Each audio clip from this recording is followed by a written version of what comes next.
June മാസമൊക്കെ ആണെങ്കിലും കുറച്ച് ദിവസം മഴയാണെങ്കിൽ കുറച്ച് ദിവസം വെയിൽ, അങ്ങനെയൊക്കെയാണ് കേട്ടോ. പണ്ട് നമ്മുടെയൊക്കെ ചെറുപ്പകാലത്ത് ജൂൺ ഒന്നെന്ന് പറഞ്ഞൊരു ദിവസം ഉണ്ടായിരുന്നെങ്കിൽ നല്ല മഴയായിരിക്കും. രാവിലെ തന്നെ കറക്റ്റ് മഴ തുടങ്ങുന്നുള്ള, പിന്നെ എപ്പോഴാണ് നിൽക്കണേന്ന് ആർക്കും ഒരു പിടിപാടുണ്ടാവില്ല.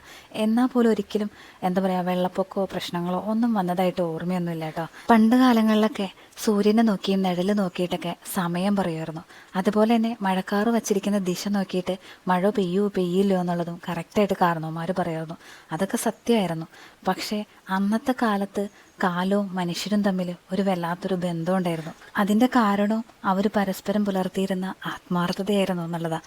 പക്ഷേ ഇന്ന് അങ്ങനെയല്ലല്ലോ. ഇന്ന് എല്ലാവരും സ്വാർത്ഥരായി. അപ്പോൾ കാലത്തിനും അതിന് തോന്നിയ രീതിയിൽ തന്നെയായി എന്നുള്ളതാണ്. ഭൂമിയാണെങ്കിലും അതിനും ക്ഷമിക്കുന്നതിനൊരു പരിധിയുണ്ട്.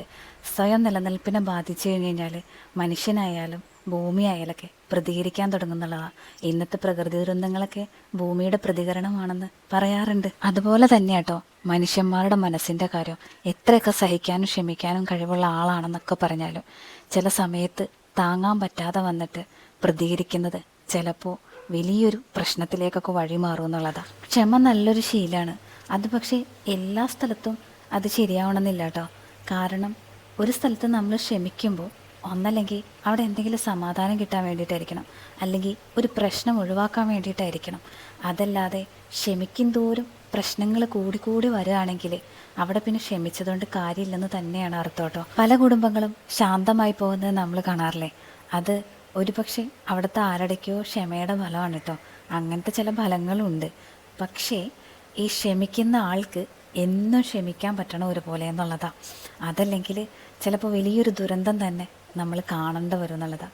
അപ്പോൾ അതുകൊണ്ട് നമുക്ക് ക്ഷമിക്കാൻ പറ്റാത്ത കാര്യങ്ങളെ നമ്മൾ ഒരു സൗമ്യമായ രീതിയിൽ തന്നെ പ്രതികരിക്കുന്നത് നല്ലതാണ് കേട്ടോ. പിന്നെ ഉണ്ടല്ലോ, ഈ ശംഖുപുഷ്പത്തിൻ്റെ വെള്ളം ഇതിനെ കാണാൻ നല്ല ഭംഗി, നല്ല നീല നിറം, നല്ല ചില്ല് ഗ്ലാസ്സിലോടെ എടുത്തിട്ട് ഇങ്ങനെ ആസ്വദിച്ച് കുടിച്ചിട്ട് ഞാൻ നിങ്ങളോട് പറയാണ്, ഇതിന് നല്ലൊരു ടേസ്റ്റും നല്ല മധുരം ഉണ്ട് കേട്ടോ എന്ന് പറയുമ്പോൾ നിങ്ങൾക്ക് അറിയില്ലാത്ത സാധനമാണ് ശംഖുപുഷ്പമെങ്കിൽ നിങ്ങൾ ചിലപ്പോൾ അത് വിശ്വസിക്കും. പക്ഷേ ഇതിന് മധുരമില്ല എന്നുള്ളത് നിങ്ങൾക്കറിയാവുന്നതുകൊണ്ട് നിങ്ങളത് വിശ്വസിക്കില്ല. അതുപോലെ തന്നെയാണ് കേട്ടോ നമ്മുടെ വരാൻ പോകുന്ന ഭാവിയും. നമുക്ക് ചുറ്റുള്ള പല മനുഷ്യരുടെ സ്വഭാവവും രീതികളൊക്കെ എപ്പോഴാണ് മാറുകയെന്നും എന്താ സംഭവിക്കാമെന്നും നമുക്കറിയില്ലാത്തതുകൊണ്ട് നമ്മൾ ഒരിക്കലും അതിനൊന്നും 100% വിശ്വസിക്കാൻ നിൽക്കരുത് കേട്ടോ. ഒരു 75% മാക്സിമം, 25% സംശയത്തിൻ്റെ കരുതൽ എപ്പോഴും നല്ലതാണ്. ഒന്നിനു വേണ്ടിയിട്ടല്ല, വെറുതെ സ്വയം കണ്ണടച്ച് ഇരുട്ടാക്കേണ്ട ആവശ്യമില്ലല്ലോ അവനവൻ്റെ ജീവിതം. അതുപോലെ തന്നെ കണ്ണടച്ച് ആരെയും വിശ്വസിക്കരുതെന്നും പറയാറുണ്ട്. കണ്ണ് തുറന്നാൽ കാഴ്ച പലതും, കണ്ണടച്ചാൽ ഇരുട്ടുമാണ്.